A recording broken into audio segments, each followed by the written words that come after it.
Welcome to இயற்கை ரசிப்பவன். இன்றைக்கி நம்ம என்ன பார்க்க போகிறோம்னா இறால் பிரியாணி. இறால் பிரியாணி செய்ய போகிறோம், வாங்க பார்க்கலாம்.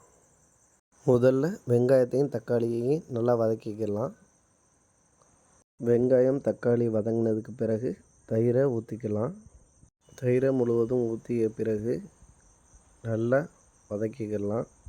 நம்ம எந்த அளவுக்கு வதக்குறோமோ அந்த அளவுக்கு டேஸ்ட் அதிகமாக ஆகும். நல்லா வதக்கியதற்கு பிறகு பிரியாணி மசாலா எடுத்து நல்லா மலைச்சாரல் மாதிரி கொட்டிக்கலாம். 20 கிராம் பிரியாணி மசாலாவை முழுவதும் கொட்டி நல்லா வதக்கிக்கலாம். மசாலா சேர்ந்த உடனேயுமே கமகமண்டு வாசனை வர ஆரம்பிச்சிருச்சு. இன்னமும் முழுவதும் நல்லா கிண்டிக்கலாம். அடுத்து என்ன பண்ண போகிறோம்னா, நம்ம இறால் பிரியாணிக்கு தேவையான இறாலை எடுத்து பொரித்து வச்சுருக்கோம். அடுத்ததாக நம்ம பொரித்து வச்சுருந்த இறால் அனைத்தையும் மசாலாவில் சேர்த்துக்கலாம். எடுத்து வச்சுருந்த இறால் அனைத்தையும் மசாலாவில் சேர்த்துட்டோம். டேஸ்ட் அருமையாக இருக்கும். வாங்க அடுத்த ஸ்டெப்பு போவோம். இறாலை மசாலா கூடோடு சேர்த்ததுக்கப்புறம் நல்லா கிண்டிக்கலாம். அதுக்கப்புறம் அரிசி ஊற வச்ச அரிசியை பார்க்க போகிறோம். இந்த இறால் பிரியாணிக்காக நம்ம 24 கேரட் அரிசி வாங்கி வச்சுருக்கோம். இது பாஸ்மதி ரைஸை விட டேஸ்ட்டாக இருக்கும். வாங்க பார்ப்போம். இந்த ஊற வச்ச 24 கேரட் அரிசியை இப்போ நாம் மசாலாவோடு சேர்க்குறோம். இந்த பிரியாணிக்காக நாம் 2 கிலோ அளவுக்கு அரிசி எடுத்திருக்கோம். அந்த 2 கிலோ அரிசியும் ஊற வச்சு நம்ம இப்போ போட்டுக்கிட்டு இருக்கோம். வாங்க எப்படி இருக்குன்னு பார்க்கலாம். அரிசி போட்டதற்கு பிறகு ஒரு 4 டம்ளர் அளவுக்கு தண்ணி எடுத்து வச்சுருக்கோம். ஒன்றா ஊற்ற ஆரம்பிச்சிருக்கோம். இது 2வது டம்ளர். 4 டம்ளர் அளவுங்கிறதே இது போதுமான அளவு தான் இந்த பிரியாணிக்கு. தண்ணி ஊற்றுனதுக்கு பிறகு தேவையான அளவுக்கு உப்பு நாம் சேர்க்க போகிறோம்.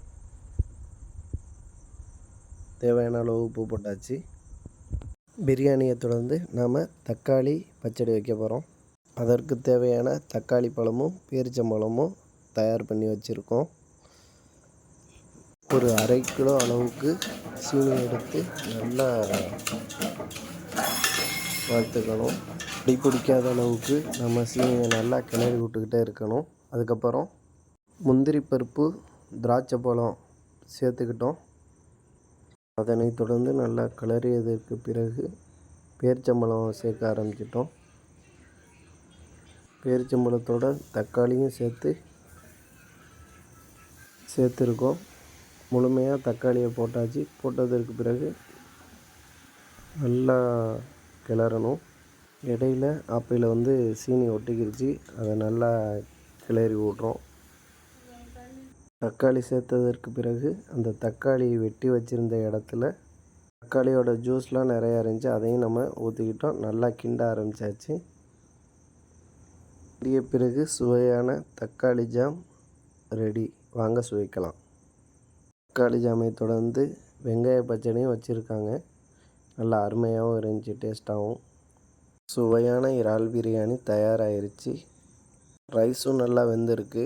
இறாலும் எப்படி சாஃப்டாக வெந்திருக்குன்னு பாருங்கள் மக்களே. சுவையான இறால் பிரியாணி ரெடி. இது போன்ற வீடியோக்களை தொடர்ந்து பார்க்க இயற்கை ரசிப்போன சப்ஸ்கிரைப் பண்ணிடுங்க.